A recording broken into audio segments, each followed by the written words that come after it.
옆에 사람 보고 인사합니다. 주의 이름으로 사랑합니다. 주의 이름으로 사랑합니다.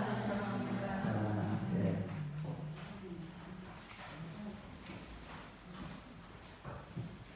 지금 이제 여러 가지 상황을 잘 분별하고 깨어있는 사람들, 성령의 능력으로 충만하고 하나님의 은혜로 충만한 사람들은 지금의 삶이 그 어느 때보다도 풍성하고 영적으로 부유한 그런 삶을 누릴 수가 있는데, 또 한편으로는 우리가 하나님의 말씀으로 깨어있지 못하고 기도하지 않으므로 하나님의 능력으로 부족하게 살지 못하는 자들은 모든 것이 어둠의 세력이 우리 마음을 지배하기 때문에 아무리 내가 믿음으로 밝게 행복하게 살려고 해도 속에서부터 나오는 것이 불안과 초조와 원망과 미움과 다툼, 투기, 음란, 남을 비방 이런 것들이 나오기 때문에 행복한 삶을 살아갈 수가 없습니다. 우리 큰나무교회 식구들은 변함없이 어제나 오늘이나 영원토록 통일하신 예수 그리스도 안에서 항상 성령으로 충만한 가운데 늘 세상이 어떻게 변하든 어떤 문제가 발생하든 전쟁이 일어날지라도 행복하고 강하고 흔들리지 않는 견고한 신앙을 다 가지시길 다시 한번 주의 이름으로 축원합니다. 여러분, 오늘 본문 말씀에 보면은 하나님이 나오고 이스라엘 백성들이 나오고 선지자가 나옵니다. 그런데 그 장차 하나님께서 변함없이 일관되게 일을 행하시는 장래의 일, 내일 일에 대해서는 선지자도 모르고 백성들도 모르고 오직 하나님만 아십니다. 그래서 우리 하나님께서는 선지자 에스겔을 택하여 주셔서 장차 하나님께서 일관되게 일하시는 일 가운데 계획된 일, 하나님이 하실 일들에 대해서 이제 이 선지자에게 알려주신 것입니다. 그런데 그 내용은 무엇이냐면 그들을 불로 심판하신다는 것입니다. 그들을 축복하고 그들을 복되게 하고 그들을 영화롭게 한다, 이 말씀이 아니라 먼저 하나님께서는 그들에게 불로 다 심판해 버리시겠다. 그 이유는 다른 것이 아니라 그 앞뒤 문맥을 볼 때, 에스겔서의 전체의 말씀을 볼 때 그들은 하나님의 택한 백성, 약속의 자녀였지만 하나님의 언약의 말씀을 어길 뿐만 아니라 하나님의 말씀, 또 선지자들이 그때그때 통해서 하나님께 받아서 선포하는 말씀을 받지 아니하고 청종하지 않고 불순종하고 거역했기 때문이라고 하면서 에스겔 선지자에게 장차 되어질 일들에 대해서, 심판에 대해서 전하라고 했던 것입니다.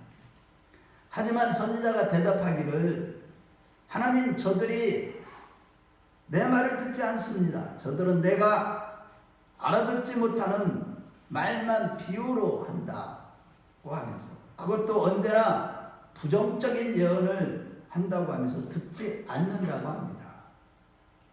그러니 그 중간에 있는 선지자 자신은 괴로운 입장이라는 것이 본문의 내용입니다. 이러한 본문의 내용을 중심으로 부정적인 예언이라는 제목으로 은혜를 나누겠습니다. 첫째로, 육신에 속한 자들은 아무리 신령한 말씀, 복음의 말씀을 선포한다고 해도 듣기 싫어한다는 것입니다. 육신에 속한 자들은 이 복음의 말씀, 신령한 말씀을 듣기를 싫어한다는 거예요. 49절 말씀에 내가 이르되 아하 주 여호와여, 그들이 나를 가리켜 말하기를 그는 비유로 말하는 자가 아니냐 하나이다 라고 하며 선지자는 애로사함을 하나님께 아뢰입니다. 에스겔 선지자가 하나님의 말씀을 전하지만 저들은 도대체 하나님의 말씀이 무슨 말씀인지 알아듣지 못한다는 것이죠. 즉 하나님이 전하라고 하신 말씀을 전했더니 백성들은 그 말씀이 가슴에 와닿지 않는 겁니다.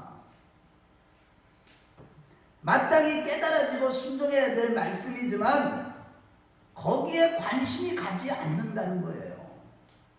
아무리 하나님이 지금 가장 당장 당신에게 나에게 필요한 말씀, 지금 나를 구원하시기 위해서, 나를 새롭게 하시기 위해서, 나를 변화시키시기 위해서, 나에게 복 주시기 위해서 네가 이거를 이렇게 해라 하는 말씀을 전하지만 그런 말씀에 관심이 없다는 겁니다. 한마디로 그런 말씀을 지키면서 살아가는 성도의 삶이란 정말로 힘들다는 뜻으로서, 그 이유는 물론 하나님의 지시와 말씀이 가슴에 와닿지 않기 때문이지만 이때 정말로 힘들었던 것은 백성들보다도 선지자 자신이었습니다. 에스겔 선지자는 하나님만 의식하며 자기가 신앙생활 잘하기만 하면 됐지만 하나님과 인간 사이에서 사람들까지 의식하며 그들의 반응에 대해서 다시 한번 곤욕스러워하는 그런 인생을 살아갈 수밖에 없었습니다. 그런데 여러분, 여기에 놀라운 비밀이 있는 것입니다. 성경에 나오는 모든 선지자나 모든 인물들은, 모든 성경은 다 비유로 말씀하신 것이기 때문에 하나님의 투영체에 불과한 것입니다. 즉 사람에게 인기 없고 냉랭한 반응을 받는 이러한 선지자의 삶은 바로 우리의 중보자가 되시는 그리스도의 삶을 예표한다는 것입니다. 이사야서 53장 5절에서 6절 말씀에 보면 그가 찔림은 우리의 허물을 인하며 그가 상함은 우리의 죄악을 인하니라. 그가 채찍에 맞음으로 우리가 나음을 입었고 그가 징계를 받음으로 우리가 평화를 누리는도다. 우리는 다 양 같아서 그릇 행하여 다 각기 제 길로 갔거늘 여호와께서는 우리 무리의 죄악을 그에게 담당시키셨도다 하면서 고난받는 종 이사야의 삶이 바로 예수 그리스도의 삶을 예표했듯이 지금 에스겔 선지자가 지금 하나님의 말씀을 증거할 때에 선지자가 당하는 이 모든 수모와 서러움과 외톨이됨을 자기가 만든 피조물로부터 당하게 된다는 것을 예수님께서 그렇게 당하게 되는 것을 미리 예표해 보여주신 것입니다. 실로 선지자들의 삶이란 자기 마음대로 살 수가 없었습니다. 시키는 대로 절대 순종해야만 하고 주께서 인도하는 대로만 살 뿐이며, 만일 하나님의 주권적인 인도하심과 상관없이 나는 내일 이것을 해야 되겠다, 모레는 저것을 하겠다, 더 살아야 되겠다, 내일 죽어야 되는데 내일 더 살아야 되겠다는 것은 인간의 욕심일 뿐인 것입니다. 이것이 선지자의 삶이에요. 이것이 메시아의 삶입니다. 그리고 하나님의 말씀을 전하지만 그것이 어떻게 이루어지는지, 하나님의 말씀이 어떤 식으로 성취되는지 실체화되는지 그거에 대해서도 선지자는 잘 모르고, 또한 이렇게 될 것이라고 했지만 그 시대가 되어봐야만 알 수가 있었습니다.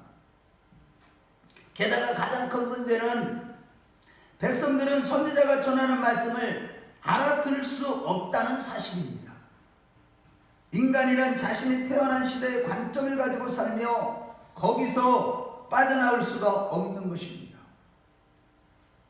이러한 상황에서 선지자는 그들보다 IQ가 더 높다거나 더 똑똑하거나 남보다 공부를 많이 한 것도 아니고, 다만 하나님의 계시의 말씀으로 인해서 메시아 세대를 보며 차원이 다른 그런 이야기를 해야만 하는 거예요. 지금 이 백성들은 관점이 그 시대의 관점, 그 시대적인 상황에 따라서 그것밖에 받아들일 수 없고 들을 수밖에 없는 그런 시대를 살아가는 사람들에게 차원이 더 높은 그런 관점을 가지고 말씀을 선포해야 했으니까, 한마디로 선지자는 하나님이 보여주시는 환상을 보며 메시아와 더불어 사는 사람이지만 백성들은 자기가 태어난 시대의 관점을 가지고 모든 사람들과 똑같은 관점으로 더불어 살아갈 뿐이요, 선지자는 하나님의 빛을 받아서 그 빛을 전해야 하고 대중들은 어두운 가운데 있는 것입니다. 그렇다고 어두움이 빛이 될 수 없고 어두운 세대에 태어난 그들에게 모든 것은 다 어둡기만 합니다. 어둠이 스스로 어둠을 고치고 개화시키고 계몽시키는 이 일은 불가능합니다.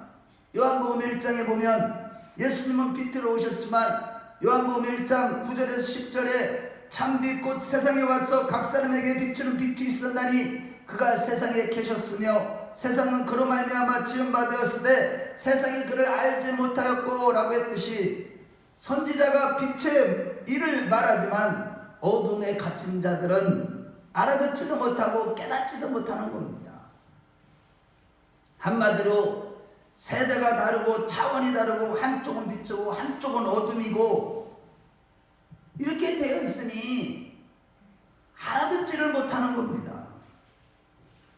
에스겔 선지자가 아무리 그 시대에 토속적인 말로 전한다 할지라도 그들은 말하기를 너는 입만 열었다면 전부 우리가 못 알아듣는 말만 한다라는 식으로 반응을 보인 것입니다.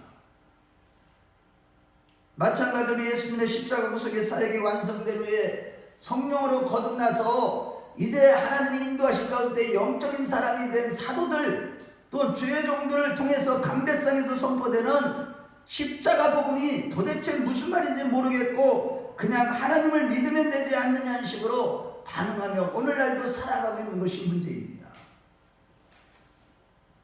주의 종이 늘 내 자신이 죽어지고 말씀을 통하여 기도를 통하여서 내가 없어지고 그리스도로 충만한 그 십자가의 도를 진리를 떠나서는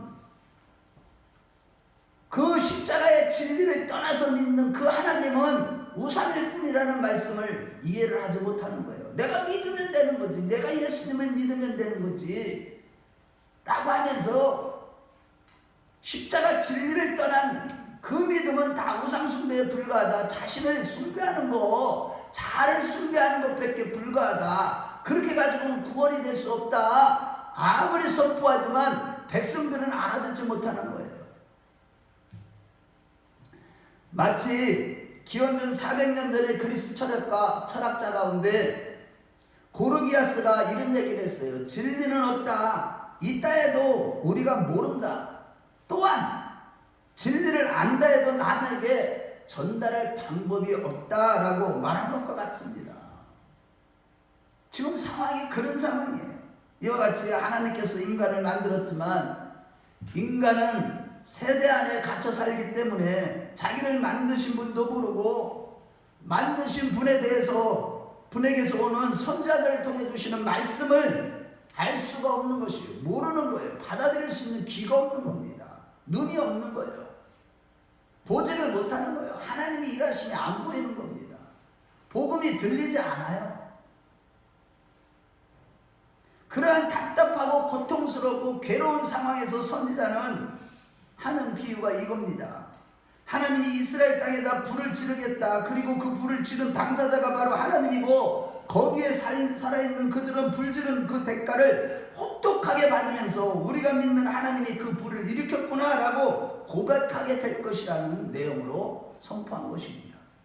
이것을 비유로 남방산림이 울창하든 아니든 다 불로 싸치르겠다고 한 것입니다. 그런데 이 말씀에 대하여 백성들이 못 알아듣는다고 한 것은 여러분들 이게 중요합니다. 그들이 왜 못 알아듣겠어요? 그 흐름을, 그 말씀의 흐름을 왜 못 알아들어요? 강대성의 선포에서 심판이 있다 그렇게 살면 안 된다. 그 말씀을 왜 못 알아듣겠다고 표현을 하고 반응을 하냐 이거예요. 그것은 다른 것이 아니에요. 그 흐름을 모르겠다는 것이 아니라 하나님이 그럴 리가 없다. 그래서 못 알아듣겠다는 뜻입니다. 내가 알고 있는 하나님은 절대로 우리한테 그런 모진 일을 실행하실 분이 아니라는 뜻인 거예요. 하나님이 선하시고 자비로우시고 은혜를 베푸시며 노하기를 더디하시는 그 사랑 많으신 분임을 내가 알고 있는데 이렇게 좋으신 하나님께서 어떻게 자기가 사랑하는 백성의 한복판에 불을 지를 수가 있느냐는 것입니다. 오늘날 가장 이단 중에 여호와의 증인이 바로 이런 식으로 신앙생활을 하는 거예요.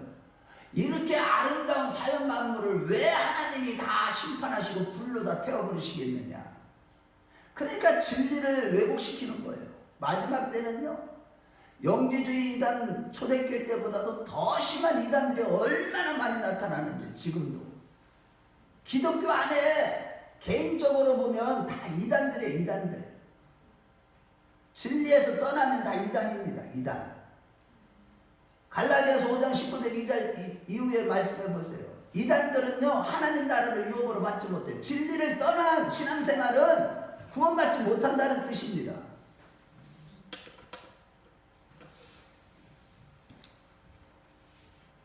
하나님이 선포하는 지금 이 에스겔 선지자를 통해서 하나님이 이제 온 세상을 너희들이 사랑하는 그 삼림, 너희들이 울창한 그곳, 너희들이 그렇게 부유하게 살아가면 이 그곳은 다 태워버리겠다. 그것을 못 알아듣겠다는 것은 하나님은 그럴 리가 없다는 그런 뜻입니다. 그런 표현이에요. 자기들의 생각에는 하나님이 그런 하나님이 아니라는 것이죠. 그래서 못 알아듣겠다는 뜻입니다. 자신들이 알고 있기로는 하나님이 그런 하나님이 아니라는 것이죠. 하나님이 나를 다 아시는데, 나를 사랑하시는데, 이러한 사람들의 반응을 이미 다 하나님께서는 알고 계심에도 왜 오늘 이 말씀을 주시냐, 왜 이 말씀을 비유로 주신 것은 결국 너희들이 생각하는 그 하나님에 대한 관점을 바꾸려는 차원에서 이런 말씀을 주신 것입니다. 너희들이 알고 있는 하나님, 그 하나님 잘못된 관점, 하나님에 대한 잘못된 이 깨달음, 이것을 바꾸라는 거예요. 관점을, 성경적인 역사와 성경적인 관점으로 하나님의 진리로 나의 인생을 그것으로 모든 것을 볼 수 있고 깨달을 수 있고 알 수 있고 행할 수 있는 그런 자가 되라는 것입니다. 그들이 인식하고 있는 하나님의 관점을 바꾸게 되면 이렇게 고난의 불을 던지시는 하나님의 납득이 되고 이해가 되는데, 그때 믿어지는 하나님이 진짜 하나님이라는 거예요. 너희들이 믿는 하나님이. 율법을 주신 이유가 우리를 정죄하고, 왜 우리를 정죄하는 법, 죄와 사망의 법을 주셨느냐. 율법이 있기 전에도 죄는 있었지만 율법을 주시니까 죄가 오히려 죄가 드러남으로 말미암아 오라 나는 공고한 사람이로다. 오, 나는 반드시 죽어야 될 존재구나. 아, 내가 육체를 가졌으니까 죽어야 될 존재구나. 하나님의 말씀을 선악과로 따먹었구나. 하나님의 말씀을 갖다, 주권적인 말씀을 가지고 자기가 그것을 가지고 지키겠다고, 율법을 지키겠다고 하는 것이 죄로구나. 오, 그러니까 오직 메시아 되신 예수 그리스도 그분만을 의지할 수밖에 없는 것입니다. 이런 하나님, 이렇게 믿는 믿음이 진짜 믿음이라고, 이때 믿는 하나님이 진짜 하나님이라는 뜻인 것입니다. 그러나 사람들의 반응은 그런 관점을 안 바꾸겠다는 거예요. 내가 왜 잘 믿고 있는데 왜 바꾸냐는 것이죠. 지금까지도 30년 40년 잘 믿고 있는데 왜 목사님은 계속 우리의 믿음을 가지고 찔르냐는 거예요. 그 믿음을 왜 이렇게 막 부숴버리려고 하느냐, 내 믿음을 왜 깨뜨리려고 하느냐, 내 생각을 맨날 내 생각은 잘못됐다고만 하느냐 이거예요. 하나님께서 이 어두운 세대에 불 들이신다면, 그것도 지옥불로 태우신다면 이 세상이 지옥이라는 말인데, 그렇다면 다 불에 타서 없어질 것을 위해서가 아니라 우리는 이제 영원한 것을 위해서 사는 자로 바꿔야 하지만 사람들은 안 바꾸겠다는 거예요. 오늘날 보세요. 안락함만 추구하고 있어요. 성도들이 자기를 깨뜨리고 비우고 또 회개하고 또 회개하고 내 생각을 완전히 내려놓고 말씀이 완전히 내 생각과 마음을 지배하고 그 말씀에 지배받는 삶을 살라는 그 말씀을 깨닫지도 못하고 싫다는 거예요. 안 바꾸겠다는 거예요. 그렇게 살게 되면 너무 힘들어지니까. 이는 곧 연단에 부르든 지옥에 부리든 불을 지르시는 그러한 하나님을 안 좋아한다는 뜻이 되는 거예요. 결국 그들에게 지옥불을 이야기하고 연단의 불을로 태우시는 하나님을 믿으라고 하니까 이것이 설사 진리라 할지라도 그 말씀을 선뜻 받아들이기가 싫은 이유는 바로 그들이 원인이 어디 있겠습니까? 다른 것이 아니에요. 바로 그들은 여전히 육신에 속해 있기 때문인 것입니다. 시편 78편 39절 말씀에 그들은 육체이며 가고 다시 돌아오지 못하는 바람임을 기억하셨습니다 라고 했듯이, 선지자나 사도와 같은 성령 받은 사람이 전하는 말씀이 싫은 것은 그들이 정처 없이 떠도는, 즉 목표가 없는, 삶의 목표가 없는, 천국을 지향하는 나그네 인생을 살지 못하는 육신에 속해 있다는 증거인 것입니다. 다시 말해 오늘날 영생의 복과 은혜를 받기 위하여 교회에 오지만 말씀이 듣기 싫다는 것은 숨겨졌던 자신이 육신에 속해 있다는 것을 폭로당하고 노출당하는 순간이기 때문에 그것이 싫은 거예요. 그런 말씀이 싫다는 겁니다. 이제까지 육신으로서 나만 좋아했고 나 좋아하는 식이 아니면 다 고개를 들렸다는 것이 다 드러나기 때문에 싫은 거예요. 이런 말씀은. 즉 나에게 무엇이 진리냐가 중요한 것이 아니고 무엇이 나에게 유익이냐, 나에게 도움이 되고 보탬이 되는가를 먼저 생각하는 육신에 속한 자들은 이런 말씀을 듣기 싫은 거예요. 이 마지막 시대에 예수님이 오늘 우리에게 다시 오신다, 그러니 회개라는 말씀을 들을 때 마라나타를 외치면서 기쁘고 즐거운 마음으로 주님이 기다려지지 않고 이제 곧 오실 예수님을 안주함은 그 말씀이 무슨 내용인지는 알지만 그것을 수용하기가 싫은 거예요. 주님이 내일 당장 온다고 그러니까 싫다는 거예요. 내일 올 줄 모른다, 오늘 밤에 올 줄 모른다, 비 오는 날 수요일 날 저녁에 올 줄 모른다, 이런 말씀이 싫은 거예요. 그 말씀을 수용하게 되면 당장 죄만 짓는 나를 미워해야 될 입장이 되기 때문에 그래요. 그동안 살아보려고 그렇게 애쓰면서 나를 위해 행한 모든 일이 다 소용없는 것이 되어버리고 그런 것들을 다 포기해야 돼서 그러니 싫은 겁니다. 다른 것은 다 미워해도 내 자신만은 미워하지 않기 때문에 이제 곧 다시 오신 예수님의 재림에 대한 말씀은 한 번 듣고는 두 번 다시 듣기가 싫은 거예요. 임박한 종말론에 대한 이런 말은 싫은 거예요. 지금 예수님이 당장 지금 내일도 오실 수 있다는 이런 말은 싫은 거예요.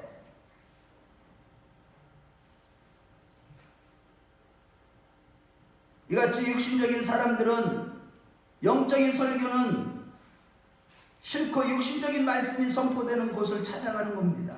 십자가 회개의 복음은 기분만 나쁘고 늘 긍정적이고 성공주의와 사업이 잘 되게 된다는 기분을 좋게 하는 말씀이 선포되고 간증이 주를 이루는 그런 교회를 찾아가는 겁니다. 그러나 우리는 말씀을 수용하기가 싫은 생각이 든다면 즉시 회개할 줄 아는 그런 영적인 성도들이 되어야 될 줄로 믿습니다. 정말로 이 강대상에서 어떤 말씀이 선포되든 이 말씀이 나의 마음에 와 닿을 때 그때부터 비로소 속사람이 새로워지는 것이고 복된 신령한 자가 되어서 주님의 재림을 준비하는 신부로 준비되어지기 시작하는 것입니다. 우리 모두 날마다 이 성경적인 관점으로 날마다 말씀을 들어야만 관점이 그렇게 바뀌는 거예요. 여러분 일주일에 주일날 설교 한번 딱 듣는 사람하고 수요예배, 오후예배, 새벽기도 다 듣는, 철야까지 다 와서 듣는 사람하고 그 관점이요 엄청나게 차이 납니다. 나중에 보세요. 하나님의 말씀을 들어야 돼요. 그것도 이제 말씀이 어떤 말씀을 듣느냐가 중요한데, 중요한 것은 십자가 예수 그리스도 외에는 오직 예수라는 그 설교의 말씀을 반복적으로 들을 때 우리는요 영적으로 신령한 자들이 되는 것입니다. 둘째로 십자가의 도를 깨닫고 고난을 수용함으로 육신이 죽고 영적인 자로 날마다 자라가는 것입니다.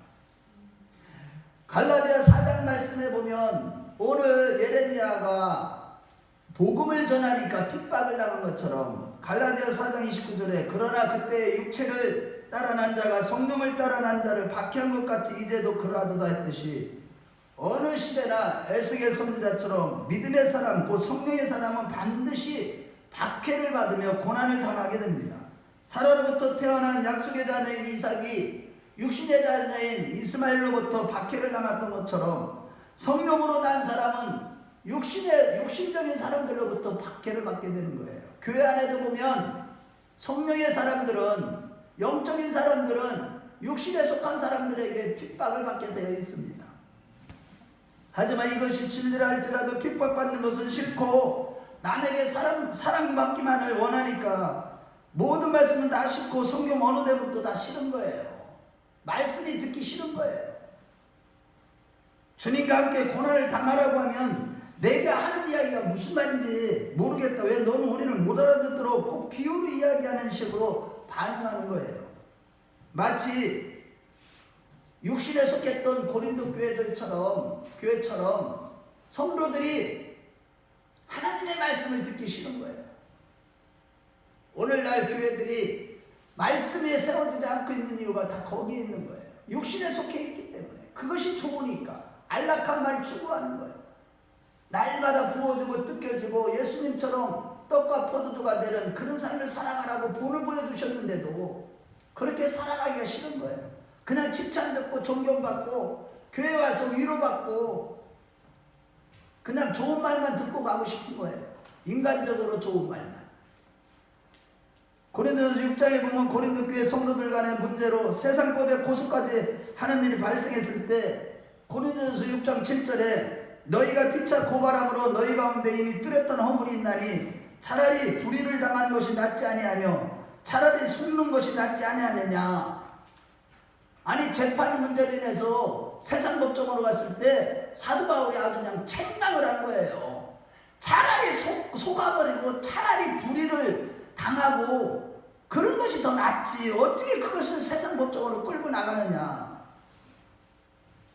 이런 말을 들었을 때 고린도 교회 성도들은요 아주 심장이 뒤집어지는 말이었습니다.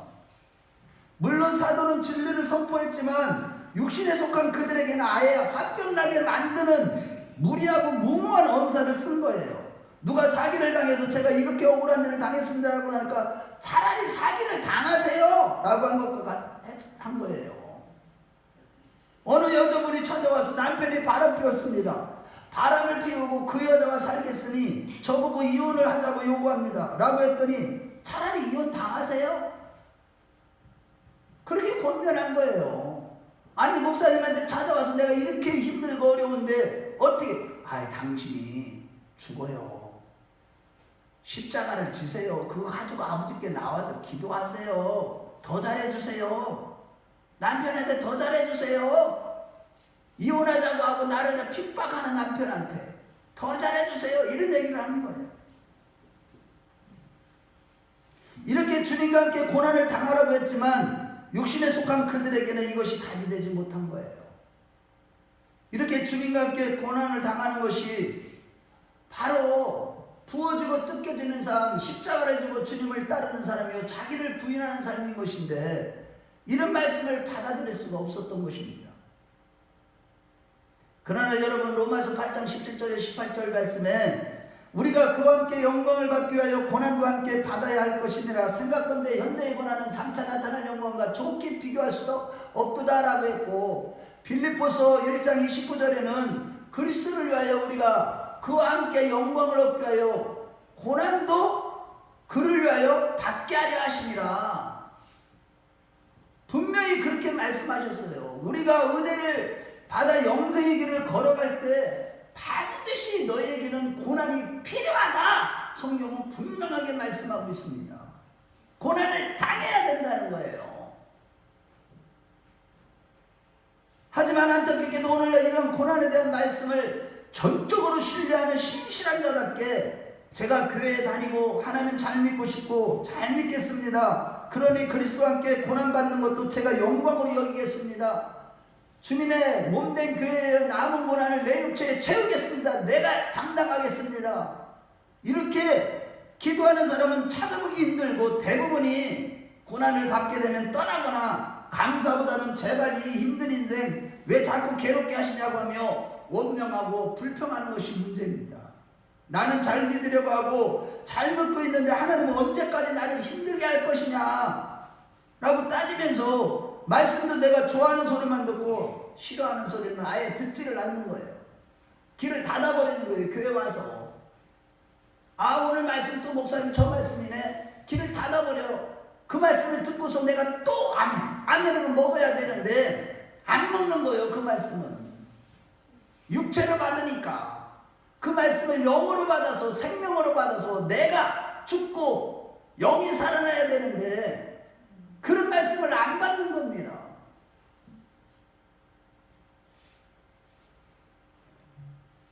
고린도후서 말씀에 보면 그렇게 진짜 고린도 교회를 위하여 기도하며 눈물로 간구하는 가운데 세웠던 이 고린도 교회인들에게 사도 바울은 배신을 당했습니다. 거짓 교사, 즉 가짜가 와서 진짜 사도인 이 사도 바울을 공격한 거예요. 육신에 속한 자, 마귀에게 사로잡힌 이 조종을 받는 육신의 종들이 와서 성령의 종을 가짜 사도라고 공격한 거예요. 그때 바울 사도는 어떻게 대응했을까요? 고린도후서 11장에 보면 바울 사도는 이제까지 복음을 전하는 동안 자신이 당했던 고난과 핍박과 각종 어려움과 시련을 자랑하면서 참 사도의 삶이란 이런 것이라고 한 것입니다. 고난을 당하는 것이 진짜 사도다. 자신을 통해서 하나님의 놀라운 능력과 기적과 표적과 이적의 역사가 아니라 자신의 고통스러운 삶에 대해서 부득불 자랑했다고 하는 것입니다. 부득불 어쩔 수 없이. 그리고 고린도후서 12장에 와서는 자신이 당하는 고난 가운데 몸의 가시 때문에 그 고통 때문에 하나님께 간절히 3번 기도했더니 우리가 잘 아는 고린도후서 12장 9절에서 11절 말씀에 보면 내게 이르시되 내 은혜가 내게 족하도다. 이는 내 능력이 약한 데서 온전하여짐이라 하시니라. 이러므로 나의 여러 약한 것들에 대해 자랑하리니 이는 그리스도의 능력으로 내게 충만하게 하려 함이라. 이러므로 내가 그리스도를 위하여 약한 것들과 능력과 궁핍과 박해와 곤고를 기뻐하노니 이는 내가 약할 그때 강함이라. 할렐루야. 이같이 성령의 사람 사도 바울은 자신이 당하는 고난조차도 육체를 죽이기 위해서 내가 당해야만 하는 것이기에 이 어려운 환난을 내가 믿음으로 수용하게 하시고 이 현실이 지금 나에게 일어나는 모든 고난의 현실이 하나님이 만드신 현실인 줄 알고 모든 일에 기뻐하고 감사하게 하옵소서라고 하면서 기도한 것이 사도 바울의 고백이었습니다. 과연 여러분, 저와 여러분들이 이러한 어려운 고난, 고통, 아픔, 시련, 억울한 일, 이런 일들이 당연한 일이 우연이 아니고 이것이 하나님이 만드신 현실인 걸 인식하고 그것을 믿고 그렇게 해주신 하나님께 감사하며 기뻐하는 그런 신앙을 가지고 있느냐는 거예요. 그렇습니다. 여러분, 우리는요 예수 이름으로 고난을 당했다고 불평을 할 수 없는 복음의 빚진 자들임을 믿으십시오. 여러분들이 복음의 빚진 자들이라는 것은 무슨 얘기냐면 내가 예수를 믿는 것 때문에 고난을 당하는 것이 마땅하다는 뜻입니다. 즉 내가 고난을 당해야만 내가 하나님과 원수된 내가 죽어지고 사라지고 그 육체를 십자가에 죽이고 예수님과 함께 내가 다시 살게 되는 복음이 복음대로 드러나게 되는 것입니다. 이제 천국이 본향이여 이 땅에서는 나그네 같은 우리의 삶이란 복음이 위주지 내가 위주가 아님을 믿으십시오. 저와 여러분들은 이제 복음의 빚진 자들, 즉 내가 무엇이 성공하고 내가 뭐 원하는 게 되고 내가 기뻐하고 내가 좋아하는 것, 내가 사랑하는 것이 다 이루어지는 것이 아니라 그것이 위주된 삶을 사는 것이 아니라 오직 복음을 위해서 사는 자가 되었다는 거예요. 오직 예수만을 위해서 사는 자가 된 것임을 믿으십시오. 아멘.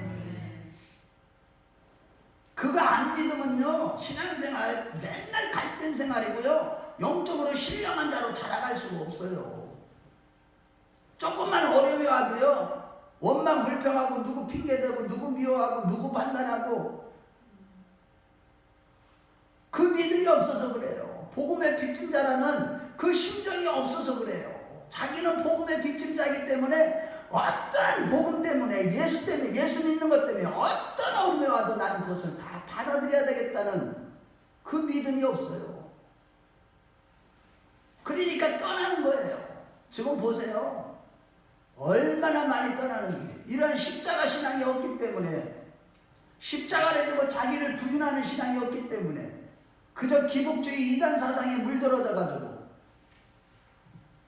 자기 중심이고 자기가 사랑하는 거 이루어지지 아니하고 자기가 원하는 거 뜻대로 되지 아니한다고 다 떠나는 겁니다. 지금 코로나 이후 시대에 좀 보세요. 얼마나 많은 사람이 떠나는가. 250만도 안 될 겁니다. 이제 두고 보세요. 그러나 사람들이 나그네 같은 그런 삶을 싫어하고 항상 사랑받고 세상에서 환영받고 칭찬받고자 하는 우리의 육신의 본성은 항상 다 있는 것이죠. 그러나 잠시만은 나그네 같은 삶에서 빛되고 소금된 삶을 살아갈 때 우리는요, 그 어둡고 썩어진 세상으로부터 핍박을 당하게 되는 것입니다. 그거 가지고 나가서 막 꼭 이렇게 으쌰으쌰 이렇게 하면 되는 일이 아니에요. 그래서 예레미야 선지자는요, 예레미야 20장 7절 말씀에 보면, 내가 하나님의 강권적인 은혜로 주의 종이 되었는데 내가 매일 온종일 사람들로부터 조롱을 당합니다 라고 하며 탄식했어요. 그는 이미 창세전에 이미 택했던 선지자로 선택받은 사람에도 불구하고 그의 삶은 날마다 고난의 연속적인 삶이요, 너무나 힘들었을 때 하나님이요, 사람들이 종일 나에게 욕을 합니다 라고 하나님께 아뢰었고, 또한 백성들이 그를 향해 저 혼자 믿음이 좋다는 식으로 좋단다는 식으로 조롱을 했을 때는 이제는 말씀을 선포하는 걸 안 하겠다 했더니 예레미야 20장 14절 9절에 보면 마음이 불붙는 것 같아서 견딜 수 없나이다라고 했어요. 답답하여 견딜 수 없다.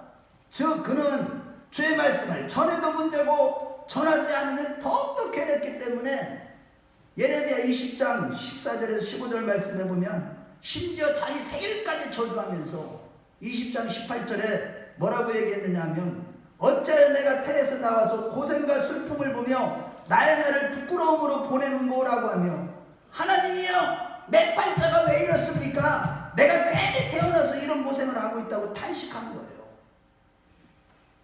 그러나 여러분, 이것이 바로 메시아의 고난, 곧 예수 그리스도께서 우리를 구원하시고자 그 고난을 당하실 것의 예표이고, 우리 역시 그 고난의 길을 걸어가도록 부르심을 받은 것임을 믿으시면 아멘 하시기 바랍니다. 아멘. 집중해 주세요.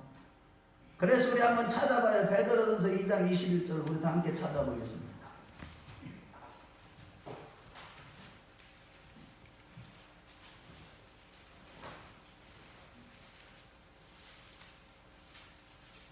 자, 2장 21절 베드로전서 시작. 이를 위하여 너희가 부르심을 받았으니 그리스도 너희를 위하여 고난을 받으사 너희에게 본을 끼쳐 그 자체를 따라오게 하려 하셨느니라. 아멘. 아멘. 우리가 예수를 믿는 것은 그래서 고난을 면한다는 의미가 아니라 오히려 세상에서 고난을 받는다는 의미가, 그러니까 어떻게 보면 역설이죠. 역설적이에요. 이 복음은 항상 역설적이에요. 이 세상의 법과 하나님의 법, 땅의 법과 하늘의 법은 다 반대고, 그러면서도 이게 일체예요. 이거를 잘 이해를 해야 돼요, 성경을. 이같이 성도의 고난은요, 한시도 떨어지지 않고, 그 고난은 우리 스스로 받는 것이 아니라 주변으로부터 오는 것이고, 또한 그러한 고난을 통해서 우리는 영적인 사람이 되어져 가는 것입니다. 예수를 믿으면서 어떤 고난이 와도 우리가 자기 연민에 빠지지 않고, 베드로전서 4장 19절에 뭐라고 그랬습니까? 그러므로 하나님의 뜻대로 고난을 받는 자들은 또한 선을 행하는 가운데 그 영혼을 미쁘신 조물주께 의탁할지어다 라고 한 거예요.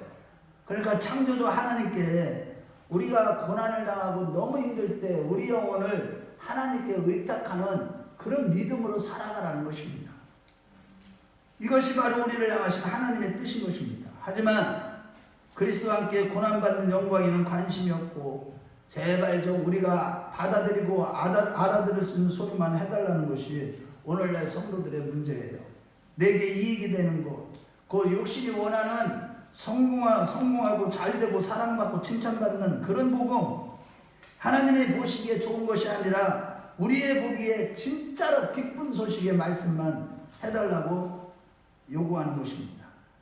그럴 때 내가 믿지 말래도 더 잘 믿어줄게요 라고 하면서 회개와 십자가의 복음은 자기 육신에 안 맞는다고 말합니다. 오늘날 대부분의 성도들이 미가서 2장 6절 말씀에 보면 이사야 선지자 시대에 함께 예언을 했던 그 미가 선지자에게 너는 예언하지 말라. 너는 왜 자꾸 우리 보고 욕을 하는데 식으로 반응하는 거예요. 왜 목사님은 꼭 그렇게만 얘기를 합니까? 그래, 그러지 않아도 다 그거 알고 있어요. 왜 그걸 반복적으로 얘기해요? 좀 좋은 소리도 좀 해주시고 그러지. 그런 말씀은 전하지 마세요, 이제 그만. 성도들이 듣기 싫어해요. 나만 듣기 싫은 게 아니라 다 싫어해요. 이제 그런 소리 그만하세요. 그런데 선지자들은 어쩔 수 없어요. 성령이 시키는 대로만 하는 거니까. 살아계신 하나님이 큰나무교회에 함께 하신다면 마땅히 하나님께서 팍팍 도와주시고 보다 많은 사람들에게 복음을 전해서 여기에 꽉꽉 차고 수천 명이 모여야 그게 제대로 전하는 것이지, 복음을 전해도 먹히는 사람이 없는데 혹시 이종대 목사가 가짜가 아니야? 라는 식으로 반응하는 거예요. 그러나 이런 자들은요, 성경에 기록된 선지자들이 어떻게 살았고 스데반 집사가 왜 죽었는지, 12제자가 어떻게 살았는지, 바울의 편지에 필리포스 1장 29절 하반절 말씀에 그리스도를 위하여 고난도 받게 하신다는 진리도 모르는 무식함을 드러내는 것일 뿐이고, 베드로전서 2장 21절 우리가 찾아본 것 말씀처럼 이 그리스도를 위하여 우리도 고난을 받고 그리스도가 딱 걸어가신 그 자체를 따라오게 하셨느라는 진리의 말씀도 모르는 무지한 자가 형통하고 수많은 사람이 모여야 교회라고 여기며 스스로 영적인 소경이라는 것을 보여주는 것입니다. 그러나 성경에는 육신적인 자들이 추구하는 예수 믿고 만사 형통하다는 그런 말씀은 아예 없고, 오히려 예수를 잘 믿는다는 것은 좁은 길, 십자가의 길, 끊임없이 자기를 죽이는 그런 영생의 길을 걸어간다는 뜻이고, 고난받음이 바로 참된 신앙이라고 하면서 결국 십자가의 길을 걸어갈 때 영광이 된다고 성경은 말하고 있는 것입니다. 그러므로 여러분, 다 끝났어요. 말씀 집중해 주세요. 자, 들어보세요. 그러므로 우리가 영적인 종을 통하여 바르게 전해지는 십자가의 도를 깨닫고 어떠한 고난도 수용할 줄 알고 창조주 하나님께 의탁함으로 날마다 육신이 죽어지고 영적인 성도의 수준으로 계속 자라가는 우리 모두가 되시길 주의 이름으로 축원합니다. 자, 결론입니다. 오늘 본 말씀은요, 오늘날 제가 왜 이 말씀을 하냐면 마지막 시대에 보면 정말 믿음 있는 자가 있느냐 하신 말씀이 뭐 때문에 그러냐? 말씀을 안 들어서 그래요. 왜 안 듣느냐? 내 생각하고 달라. 하나님 그런 하나님 싫어. 내 육신을 만족해 하는 그런 하나님만 요구하기 때문이라는 거예요. 그래서 이 마지막 시대인 오늘날 예수를 믿지만 고난도 없고 믿는 건지 뭔지 모르겠다, 정말 고난 중에 있는 자들이 부럽구나라고 하며 그런 격려하는 자들을 위해서 기록된 말씀이에요. 오늘 본문은. 또한 나도 고난 중에 있는 자 안에 있는 그리스도의 능력으로 영적인 사람이 되고자 하는, 정말로 고난 중에 있을 때 그리스도의 능력이 충만해지는 거구나. 와, 내가 고난을 막 자처하는 거야. 교회를 위해서 그렇게 기도 안 해도 되는데 기도를 더 많이 하고 나라와 민족을 위해서 더 많이 기도하고, 그 기도하는 게 쉬운 줄 아세요? 소리 박박 지르면 저는요 기도하다가요 목이 아파가지고 어느 때는 약을요 수시로 먹어요. 이게 진통제. 그러면서 울부짖으면서 하나님께 기도하고 또 십자가 지고 기도의 십자가 지고 나라를 위해서 교회를 위해서 성도들을 위해서 성도들 힘들어하는 성도들을 위해서 막 스스로 지는 이럴 때 이렇게 고난이 있을 때 능력이 나타나는 것이구나. 아, 그 능력으로 내가 영적인 사람이 되고자 이런 사람들에게 주시는 말씀이 오늘 말씀인 거예요. 아멘. 한마디로 하나님은 우리를 영적인 사람이 되게 하시려고 이제는 육체를 벗어버려라. 인간적인 생각, 인본주의 생각 다 내려놓고 오직 말씀, 오직 예수, 오직 십자가만 자랑하고. 할렐루야. 그래서 이제 우리가 하나님께서 그런 사람이 되게 하기 위해서 우리에게 불을 지르겠다. 연다는 불도 주시고 심판의 불도 주시겠다.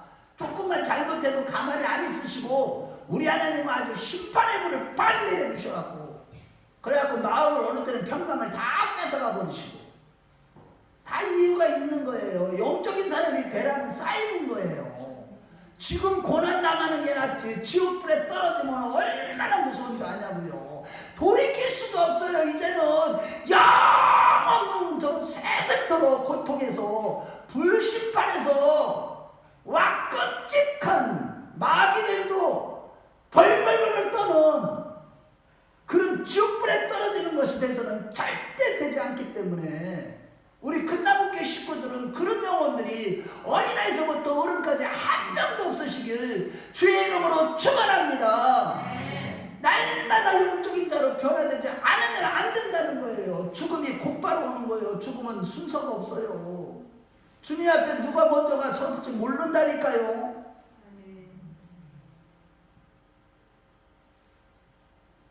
그러므로 여러분, 첫째로 교회에서 아무리 부정적인 말씀, 내 마음에 찔리는 말씀일지라도 마음을 열고 받아들일 줄 아는, 정말로 단단한 식물도 먹을 줄 아는 우리 모두가 되시기를 축원합니다. 모든 말씀을 청종함으로 이제 육신은 불사름이 되고 거슬려지는 자들이 되십시다. 둘째로 또한 육으로 난 것은 육이고 영으로 난 것은 영이라고 했듯이 영으로서 구원받은 우리가 구원받기 때문에 육신에 속한 자는 구원 못 받아요. 영으로 속한 자만 구원을 받는 거기 때문에 우리가 고난당함이 있음을 믿고 육신이 죽기까지 십자가 고난에 순종하는 자들이 되십시다. 이러한 십자가 고난이라는 하나님의 조치에 대해서 주님이 그렇게 안 하시면 오히려 내가 스스로 내 인생을 불지르고 싶어라고 할 정도로 날마다 주의 종을 통해서 바르게 전해지는 십자가의 도를 그것을 바르게 먹고 깨닫고 주를 위해서 우리의 목숨까지도 아끼지 않는 영적인 성도들이 다 되시길 바랍니다. 아멘. 반드시 생명의 면류관을 씌워주실 것이고 우리 눈의 눈물을 씻어주실 것입니다.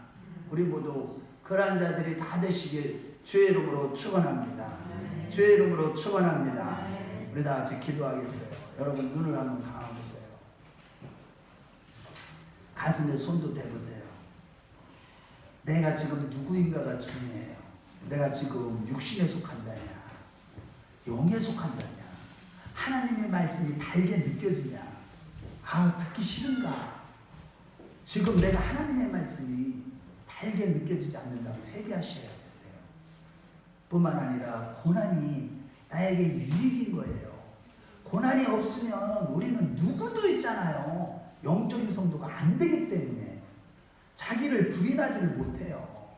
하나님, 내가 고난을 이제 기도의 십자가를 지고 내가 좁은 길을 걸어갈 수 있는 믿음을 주옵소서. 하나님, 나를 부인하는 믿음을 주시옵소서. 오직 예수로 살기를 원합니다. 오직 성령으로 살기를 원합니다. 하나님 나를 도와주세요. 이 시간 주여 한번 부르고 지금 성령님이요 여러분들 말씀을 들었기 때문에 지금 여러분들이 그 말씀에 화합을 해서 기도하면 성령이 역사하십니다. 옆에 사람 의식하지 마시고 우리 주여 한번 부르고 간절하게 오늘 두 가지 말씀을 붙들고 기도합니다. 주여